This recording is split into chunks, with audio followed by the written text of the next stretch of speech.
मैं मानता हूं कि ये स्वराज मेरा जन्मसिद्ध अधिकार है और मैं इसको प्राप्त कर ही रहूंगा।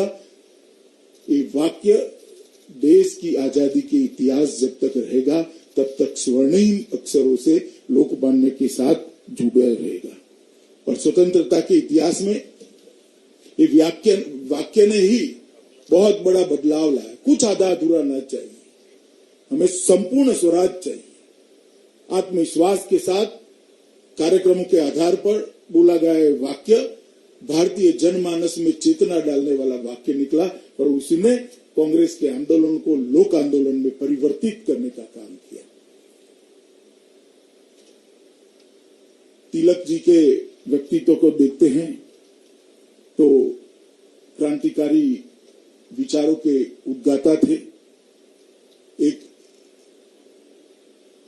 स्वतंत्रता सेनानी थे, प्रखर वक्ता थे, मूर्धन्य चिंतक थे, एक दार्शनिक भी थे, सफल पत्रकार और सफल संपादक थे, बहुत बड़े समाज सुधारक भी लोकमान्य तिलक रहे। ये सारे गुणों को अपने अंदर समाहित करते हुए सामान्य व्यक्तित्व जैसा जीवन जीने का विनम्रता भी ईश्वर ने उनको दी थी। इसीलिए गांधी जी, वीर सावरकर, ऐसे कई व्यक्तित्व को जब उसका जीवन का अभ्यास करते हैं तो कहीं न कहीं हमें ये जरूर मिलता है कि लोकमान्य तिलक के जीवन से ही ये प्रेरणा उनको वहां तक पहुंचाने में सफल हुई।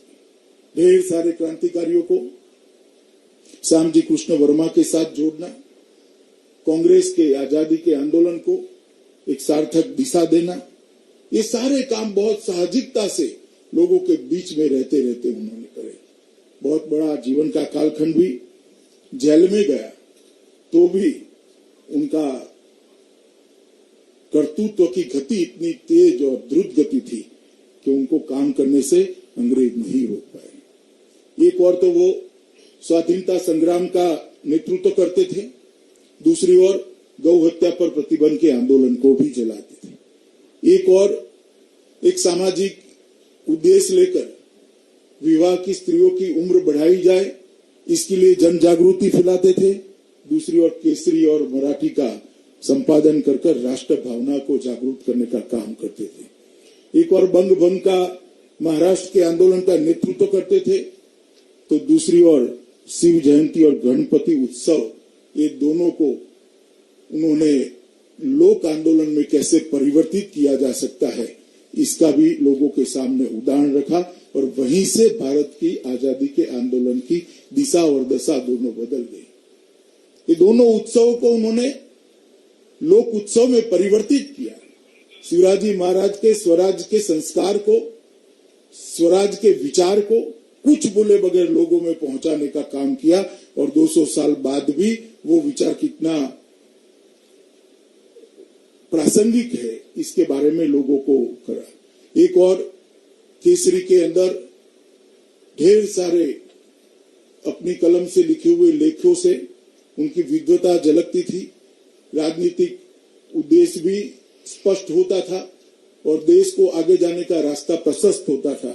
दूसरी ओर गीता रहस्य जेल में लिखकर उन्होंने गीता के कर्म योग को व्याख्यायित करने का पहली बार प्रयास किया।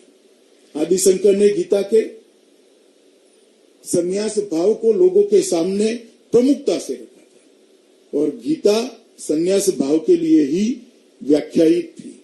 लोकमान्य तिलक ने गीता रहस्य, गीता की टीका लिखकर उन्होंने गीता के अंदर पड़े हुए कर्मयोग को लोगों के सामने रखने का काम किया और संसार के अंदर काम करने वाले कई लोगों के लिए आज भी ये गीता रहस्य उनके जीवन का मार्ग बन